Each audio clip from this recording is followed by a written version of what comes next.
part that honestly probably you have tons of commentators talking about it because it's one of the most strange parts of the parasha. But again, we're going to only do one of the explanations that are there.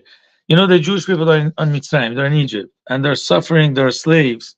So then HaKadosh Baruch Hu, God chooses Moshe Rabbeinu, right, Moses, to go to Mitzrayim and save them. And actually, Moshe doesn't want to go. He's arguing, I don't want to go. And one of the things that he says,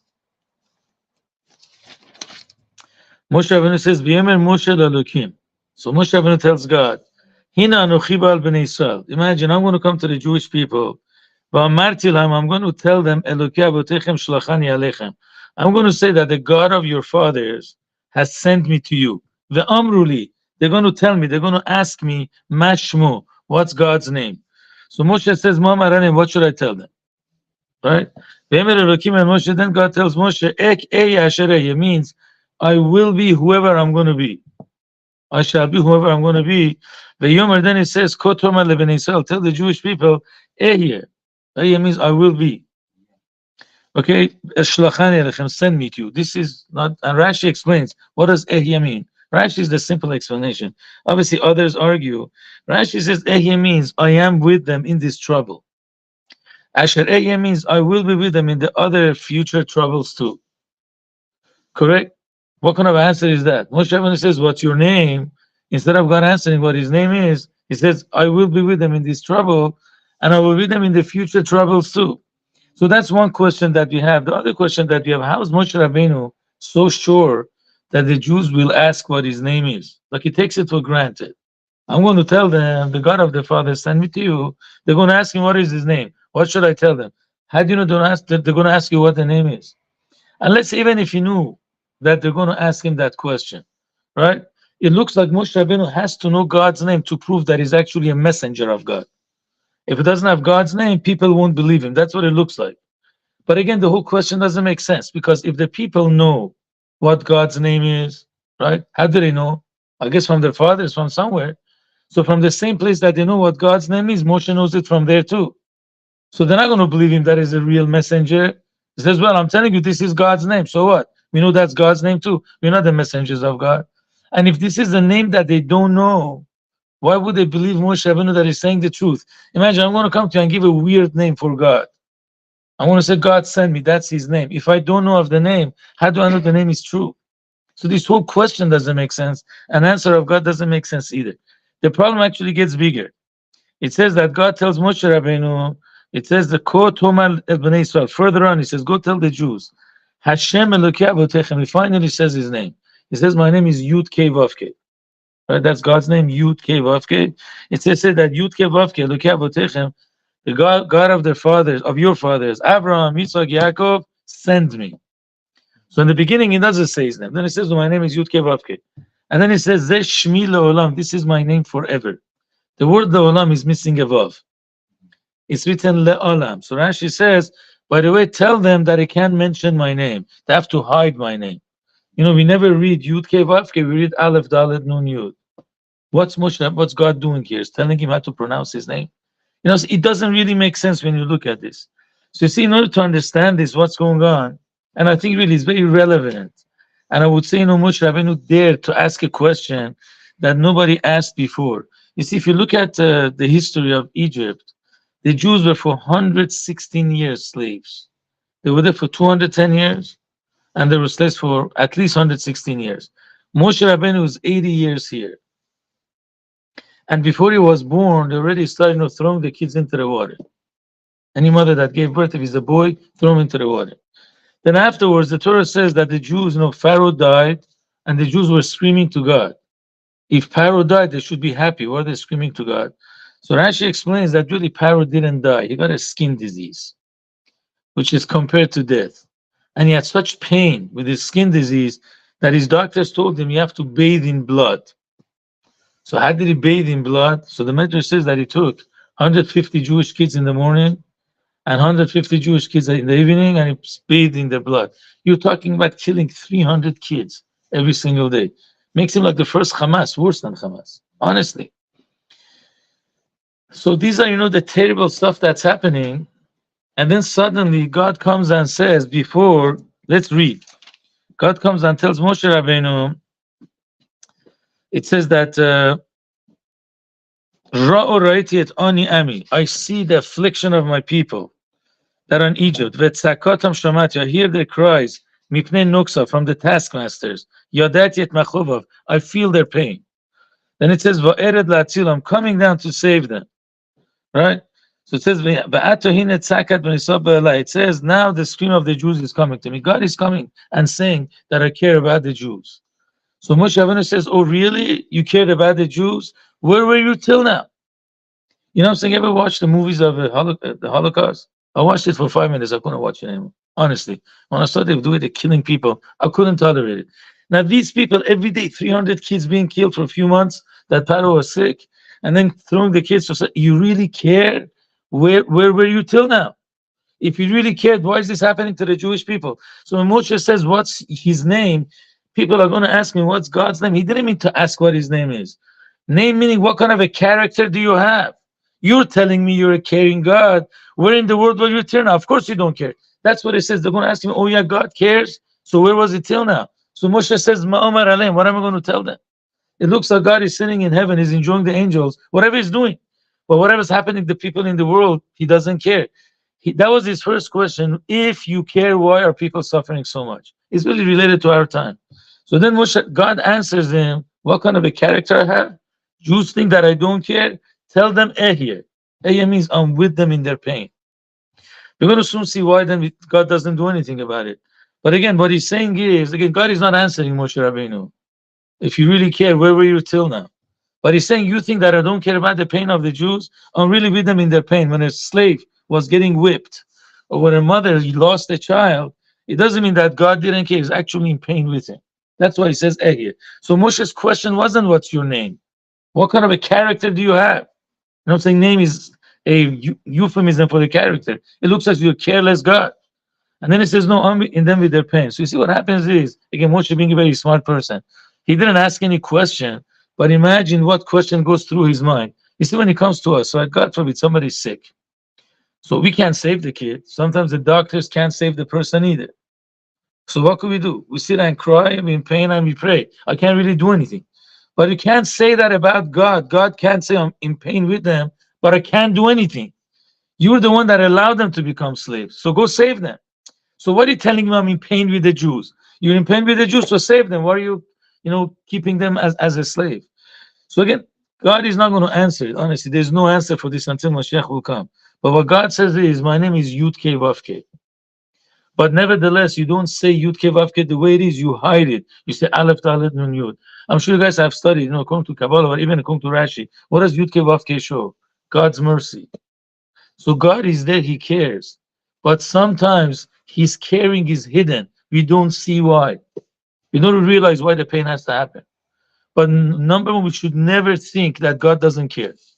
Even if there's pain and there's murders happening, there's a lot of diseases, sicknesses. Jews have suffered. Many people in the world have suffered. Jews have suffered for the past 2,000 years since the destruction of the Beit HaMikdash, but never think that God doesn't care. He's actually there with our pain here. We don't see it. We don't know why. God sometimes hides himself, but the connection is there. So it's actually one of the important things that we learned from this. It's a very daring question, Nobody would dare to ask such, what kind of character do you have? Looks like you don't give a darn, God forbid.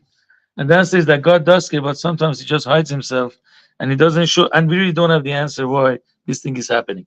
Another positive point, any questions, brother? Let's go through some positive stuff. We always think that these guys, Hamas, all these guys are evil people, and they are.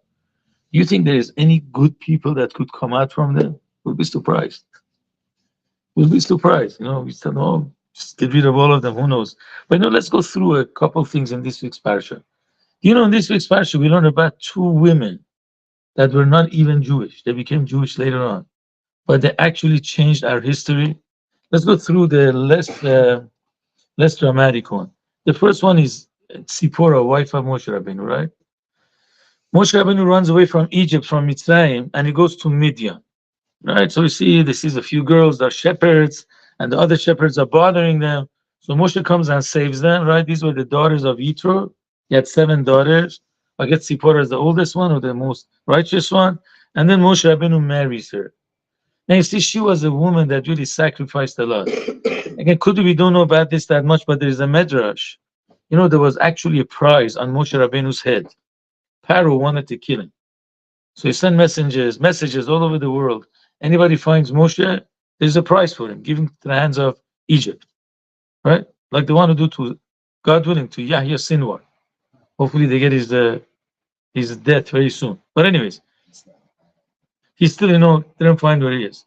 And by the way, he was a guy that had cancer, in his brains. He was in the Israeli jails and the Israelis saved him. And he was one of the masterminds of October 7th. But anyway, so there was a prize on Moshe Rabbeinu's head. So when he comes there and he says, I'm Moses, I'm Moshe, and I ran away from Egypt, the Medrash says Yitro, his future father-in-law, was afraid. He threw him inside a pit. He didn't want to give him the hands of Pharaoh, but he said, if he's going to live with me, I'm going to be in danger. So he threw him into a pit. For 10 years, he was in a pit. Honestly, I don't know how he took care of himself. Because, how do you go to the bathroom? How do you take care of other stuff? I have no idea. But the Medrash says that Sipporah would go every day and drop food for Moshe Rabbeinu. He was there for 10 years. And then after 10 years, so, Sipporah comes and tells the father, Daddy, something? I really liked Moshe Rabbeinu. He was a righteous person, maybe I should marry him. So says, this guy is not alive. He's dead for the past 10 years. So he says, no, I really believe God makes miracles, and he brings stories that somehow she learned, how Avram Avinu was saved from the fire, and she actually goes to the pit with the father, and they see Moshe is alive. He was praying to God. Again, I don't know all the details. How did he wash his clothes? How did he take a haircut? Take a shower? I have no idea. But he lived. You seeing a non-Jewish woman that actually for 10 years took care of Moshe Rabbeinu, right? So then when God comes and tells Moshe, you got to go to Midian. You got to go to Egypt, from Midian to Egypt to save the Jews. She was only married for 3 years. So I said, Moshe, come on, we just got married. Let's stay here. She actually told Moshe, I'm going to come with you to Midian. That was the second sacrifice. I'm going to come to Egypt. Third sacrifice is when they get to Egypt, you know what Aaron tells Moshe? Why do you want to bring your wife and your kids here? People are suffering. Why should you come and see the suffering of our brothers and sisters? Send them back home. So Moshe Rabbeinu sends Sipporah, his wife, and the 2 little kids back home. And she knew she's not going to see the husband for a while. Moshe was in Egypt at least for 10 months, for a year, close to a year. And then even after that, when they went to Mount Sinai to receive the Torah, some opinions say that she came before the giving of the 10 commandments. Some opinions say she came after the giving of the 10 commandments. She wasn't even at the historic, occasion that God revealed himself to the Jews. And then what happens afterwards, and we learned about this, I think before, when Moshe Rabbeinu becomes the prophet, and then he separated himself from his wife. You remember that? We spoke the Lashon Hara that Miriam spoke. Moshe Rabbeinu didn't have his wife. They got separated. That's why she never put on makeup. Why? Because Moshe couldn't have a marital life. He had to speak to God 24/7. He couldn't be involved, with physical pleasures, having a marital life. Other prophets, God didn't speak to them 24/7. So they had time for their family, they had time for God. But Moshe couldn't do that. Isn't that the greatest sacrifice? Married only for 3 years, and then that's it. You can't live with your husband. So we see from here, actually, even in the non-Jewish world, you got to respect the non-Jewish world too. And we're not like racist, only Jews. Obviously not. But you see over here, this woman that wasn't even Jewish, she became a Jew afterwards. Saved Moshe for 10 years, took care of him in a jail. And this is where we have Moshe. But that's number one. Number two, another story that we have is actually none other than the daughter of Pharaoh. No, we all know this, but we don't go through the details. Moshe Rabbeinu was born, right? According to the Gemara, at least the Medrash, he was born when he was 6 months and a day, at the beginning of the 7th month. When the mother got married, actually she got remarried, so the Egyptians counted 9 months. It was a very big wedding. The father was a big leader. He made a huge wedding. So the Egyptians knew when Moshe Rabbeinu's father got married, remarried. And they said, we're going to count 9 months, and then we're going to see if there's baby born, we're going to throw him into the river. And what happened is he was born after 6 months and a day. That's what the Torah says. The mother was able to hide him for 3 months. After 3 months, they're coming to look for the kids, right? Yocheved can't hide Moshe Rabbeinu anymore, so he puts him into the river. And then you all know the story that Pharaoh's daughter comes and sees the basket and brings the basket, the baby's crying, right? He knew this kid is Jewish. The Torah says she knew that the kid is Jewish. How did she know? Probably many reasons. First of all, why would somebody abandon the kid in the river? Must be somebody that is worried about the life of this kid. He's afraid that the kid is going to be killed. So he just abandons him, hoping that somebody is going to save him. The Medrash says more than that, Moshe Rabbeinu was circumcised. At that time, the Egyptians did not do circumcision. So she knew right away this is a Jewish kid. Now, she's daughter of Pharaoh. Now, anybody, some people that don't live in the palace, they're not the family members of Pharaoh. They could go against Pharaoh. You understand that? That could be. Many people do illegal things. But again, could you imagine if somebody is part of the White House and then they do something illegal? That's even worse. That's treason, so to speak, because you're part of the cabinet of the White House. So here, she coming and deciding to save Moshe, it's something which is unheard of. And actually, the Medrash says when she decided to keep the kid, her maids said, our princess, if somebody disobeys your father, we understand. But you're the daughter of the king. How could you disobey? She didn't care. And then afterwards, if you look at the Torah, I never really paid attention to this. I saw for the first time. What's the language of Miriam? Doesn't say your honor, your majesty. He says when they wanted to nurse Moshe, right? He was crying. Moshe wouldn't nurse from anyone. And the Gemara says, why didn't Moshe nurse from anyone? The baby was hungry. It says because the Egyptians ate non-kosher food. So that had an effect on the milk of the mother. Right? And because of that, the mouth that's supposed to speak to God in the future was Moshe Rabbeinu. He couldn't drink from a non-kosher milk, so to speak, right? By the way, these are halachas. In the olden days, there was no formula for the kids. So imagine if a mother was sick, she couldn't nurse the baby. What did they do? There was no Similac, there was no Prosubi, none of this stuff. So they would actually hire a wet nurse. A wet nurse is a pregnant woman that feeds her own kid, but she has enough milk to feed somebody else, and they would pay her. So halacha says never hire a non-Jewish woman to nurse your kids because they eat non-kosher food and has an effect on the milk of the mother. This is proven by doctors too. They said nursing mothers should never eat onions or chocolate before nursing because that causes gas in the stomach of the baby. Doctors proved it. That's why the man didn't taste like onions or garlic. Rashi says because that would hurt the kids for the nursing mothers. To such an extent, God was sensitive. Those tastes were not there. But anyways, so Torah says more spiritually, not just physically, but because they eat non-kosher food has an effect on the kid. So then she comes, Miriam, and he says, by the way, do you want me to go get a Jewish mom? Doesn't say your majesty or this or that. This whole thing is crazy. A little girl talking to a princess, telling her, do you need my help? Go somewhere. I don't need you at all. And then probably, I don't know if this is what happened. Maybe Miriam did say, I'm the brother, I'm the sister, he's my brother. Do you want me to call the mom? Let's make a plan. You give it to the mother, and you could say he's not a Jewish kid even. You found the kid, you hired somebody to nurse the baby. But she did it. Not only that, after 2 years, what happened to Moshe Rabbeinu? After 2 years of nursing, she took him back. Pharaoh's daughter took him back. And he raised him till the age of 18 years or 20 years old. There's an argument about that. So you see, from here we see something very interesting. Pharaoh was a symbol of evil. As we said at the beginning of the class, he slaughtered 300 kids every day to bathe in their blood. Couldn't you find some other way to heal your skin? The guy was a Hitler, I'm sorry, maybe worse. But nevertheless, the daughter that came from him, she's the one that actually made Moshe Rabbeinu stay alive. So sometimes you have these good, like extraordinary people coming from the most evil. You didn't have that in our generation. Who's the son of the founder of Hamas? They always goes and talks bad against Hamas. I forgot his name. Ayub something, I don't know. But he's always in the news, always talking anti-Israel has the right to go attack. His father is Hamas. But again, such a good person came out from him. So this is something very interesting, from this week's Parsha. 2 women that were not even Jewish.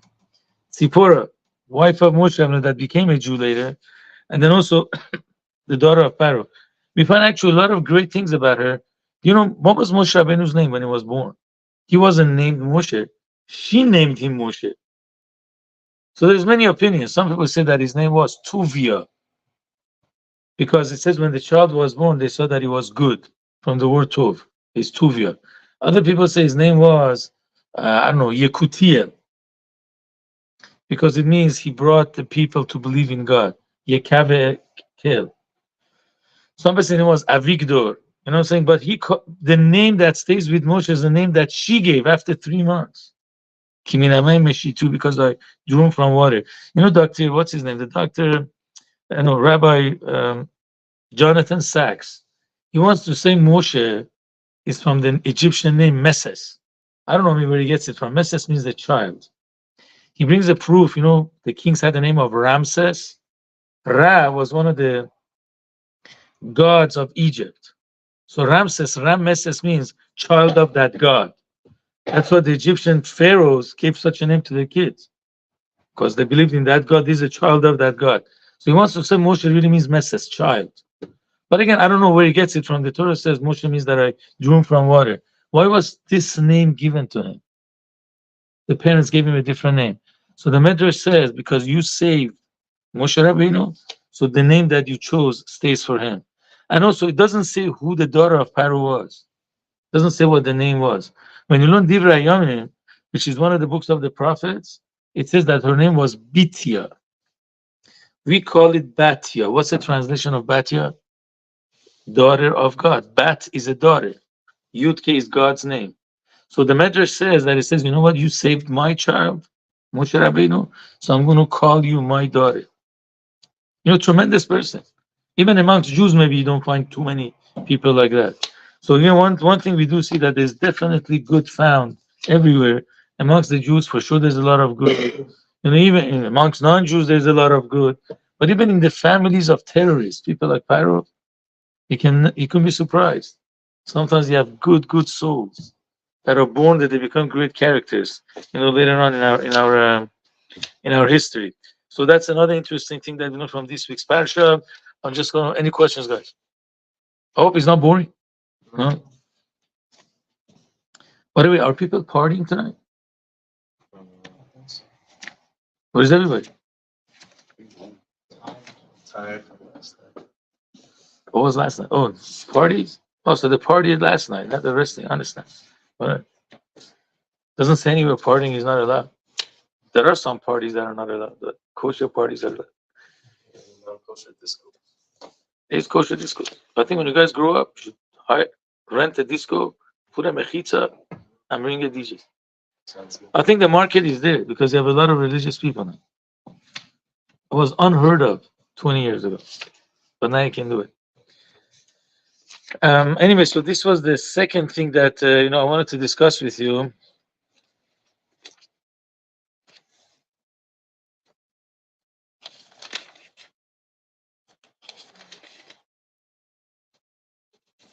You know, one thing that I forgot to say about Tzipora, actually.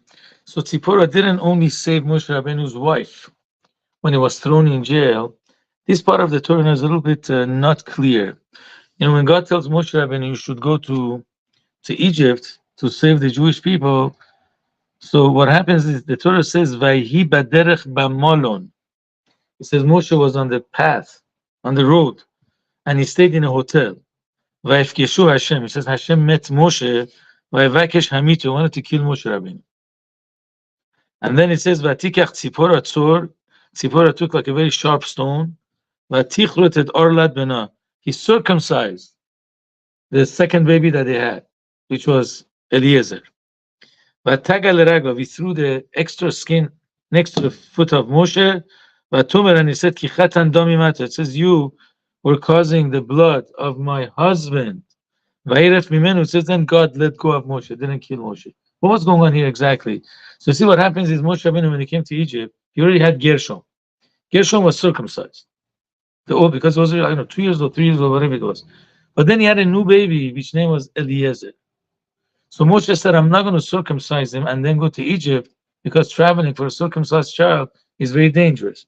So he got close to Egypt, but he first started taking care of his hotel to sleep, didn't circumcise the child first. And that was already close to Egypt. So the traveling wasn't going to be dangerous. So God was upset because Moshe is a holy man. You're such a holy person. Why do you first take care of your lodging place? You should circumcise your kid first. So then, the way the Medrash says it, it's not clear. How did God come to kill him? And how did Tzipporah find out that it's because of the circumcision? So the Medrash says there was an angel in the shape of a snake that was swallowing Moshe from his head up to his stomach, and then swallowing him again from his feet up to the place of the circumcision.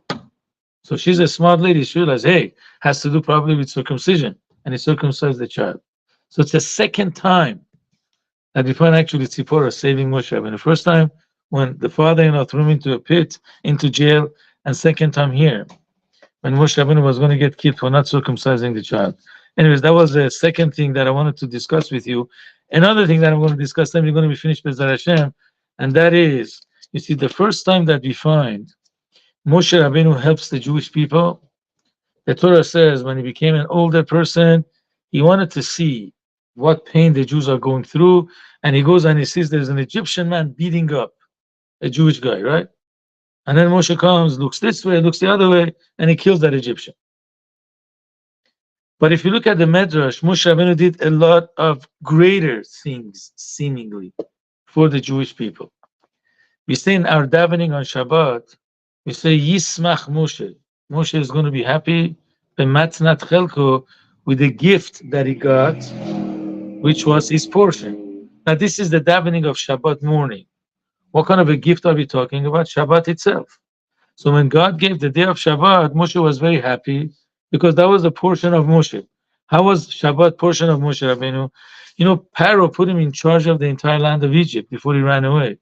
So he went and he saw his brothers and he saw these poor guys working 7 days a week. So he says, that can't be. These poor guys will die. So he goes to Pharaoh and says, Pharaoh, you know something? You want your slaves to work better, you have to give them 1 day to rest. If they work 7 days a week, they're going to die. They can't do the job properly. Give them 1 day to rest. For 6 days, they work better. So Pharaoh says, wow, that's a good idea. So give them a day. Which day do you want to give them? So Moshe gave them the day of Shabbat. So that came out to be the portion of Moshe. So later on, when God gave the day of Shabbat to all the Jews, so we say, Yismach Moshe. Moshe was very happy. B'matnat chelko. This gift was a portion of Moshe. Another thing the Medrash says, when the Jews were carrying the stones, they were not, porters. These were like poor people. So they didn't know how to carry the bricks. And the shoulders would get, ripped up, and they're really bruised. So he made, some stuff to put on their shoulders, or taught them how to carry it. He would actually carry with them the stone. Carry it like this, so it doesn't harm you. I don't know if he made some stuff to put on their shoulders not to get hurt. I'm not sure. But actually helped them to carry it not to get hurt. When they worked in Egypt, right, it's a desert. So there was a lot of wind. And a lot of dust would go in their eyes and would hurt their eyes. So because Moshe, had access to all the medicine and everything, he was in Pharaoh's palace. He actually made certain medication for them. And he healed their eyes.